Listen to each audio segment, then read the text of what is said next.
everybody, and welcome to the July meeting of Friday Flicks. Our film for this month is 2015's Mr. Holmes, starring Ian McKellen. Before we get started, this is just a quick and friendly spoiler warning that the following video and comment section will include spoilers for the film. If you haven't yet watched it, copies are available through the library's Hoopla database. The film gives us a new interpretation of the Sherlock Holmes character, as an elderly man at the end of his life attempting to recall his last case. It is based off the 2005 novel A Slight Trick of the Mind by Mitch Cullen. The film is set in 1947 and follows Sherlock Holmes, retired at age 93, living in a farmhouse with his housekeeper Mrs. Monroe, her son Roger, and his apiary. Diagnosed with senility, Holmes is beginning to have more and more trouble recalling the events from his past. He has just returned from a trip to Japan where he went to acquire a plant known as the prickly ash, believing it may hold the secret to a cure. Holmes had initially discovered his failing memory after reading Watson's fictionalized account of his final case, The Adventure of a Dove-Gray Glove, and watching the cinematic adaptation of that story. Unhappy with the changes made and the false ending, Holmes attempts to write his own story to tell the truth, yet finds himself unable to remember events. He is now desperate to regain his memories and record the true events before the end of his life. As his housekeeper's son Roger demonstrates great intelligence and a quick mind, Holmes begins spending more and more time with him, encouraging his intellectual curiosity and teaching him how to care for the bees in the apiary. The two begin to develop a close relationship, and it is through Roger's prodding that Holmes is able to begin remembering his final case in flashbacks. Decades earlier, at the end of World War I, Holmes was visited by Thomas Calmont, who approached him to follow his wife Anne. The husband and wife had become estranged after Anne had suffered 2 miscarriages, and Thomas believed that her music instructor had actually poisoned her mind, convincing Anne that she could contact her dead children. As Holmes surveils Anne throughout London, he sees her committing multiple suspicious acts, including forging her husband's name, cashing checks with that forged signature on them, checking on the status of his will, purchasing a poison, checking train schedules, and paying off a man at that train station. Although it appears to be a fairly straightforward case that Anne plans to murder her husband and flee from prosecution, Holmes quickly deduces that she plans to commit suicide with the poison, and the man she was paying up at the railroad station is actually a stonemason she had hired to carve gravestones for herself and her deceased children. When Holmes confronts her, they find they share the same feelings of deep isolation and loneliness. However, Holmes states that his intellectual pursuits and puzzles have always been enough for him, and when Anne asks if they can share their loneliness together, he tells her to return to her husband. Anne disposes of the poison, thanks Holmes, and leaves, and he believes he has successfully concluded his case.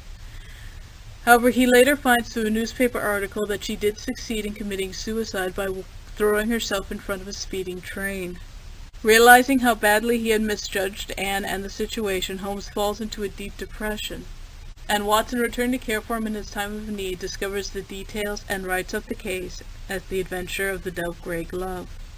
While Holmes recalls his final case, he also recalls more and more details of his trip to Japan, where he met a man named Umazaki who claimed to be an admirer of his. In reality, it had been Umazaki's father who was a great admirer of Sherlock Holmes and all things English. Traveling to England on business, he remained there and never returned, sending only one letter back to his family that Sherlock Holmes convinced him to remain there and leave his family behind. Umazaki hopes to gain answers for his father's behavior from Holmes, and is crushed when Holmes bluntly states that he never met the man, and that his father most likely simply wished to have a new life and leave his family behind, using Holmes as a smokescreen to justify his actions. As Roger and Holmes continue to grow closer, Mrs. Monroe continues to grow more and more upset with their relationship. She finds caring for Holmes a greater burden as he continues to deteriorate mentally and physically, and believes that he is turning Roger away from her, making the boy ashamed of their lower social class. One afternoon, Holmes finds Roger lying in the garden unconscious, his entire body covered in insect stings. Holmes walks into the house, calls an ambulance, instructing them to bring the proper treatment for the stings, and then walks back out to Roger, right past his mother, never informing her of what has happened. Roger is rushed to the hospital, but his condition remains critical and it's unclear if he will recover. Mrs. Monroe blames Holmes for the entire event and attempts to burn down the apiary, but Holmes stops her, revealing that he has discovered it was not the bees that stung Roger. During their time working together with the bees, they had discovered that there was something killing off multiple members of the hive. Going in search of the wasp's nest, Roger had found them and attempted to drown them using a watering can. However, this only enraged the wasps and they swarmed him, stinging the boy multiple times. Holmes notes that bees always leave their stinger behind, yet there had been none in the wounds on Roger's face. Showing the wasp's nest to Mrs. Monroe, the two wait for evening and then set it alight, destroying the wasps, protecting the bees, and taking revenge for the attack on Roger. Later at the hospital, Holmes admits to Mrs. Monroe how he had failed Anne, not being able to give her the comfort and emotional support that she needed during the most bleak time of her life. He admits now that he wants to open up, to keep those he cares for close to him, and that she and Roger will inherit his home and all his possessions after his death. Shortly afterwards, the doctor arrives to let them know that Roger has regained consciousness and will make a full recovery.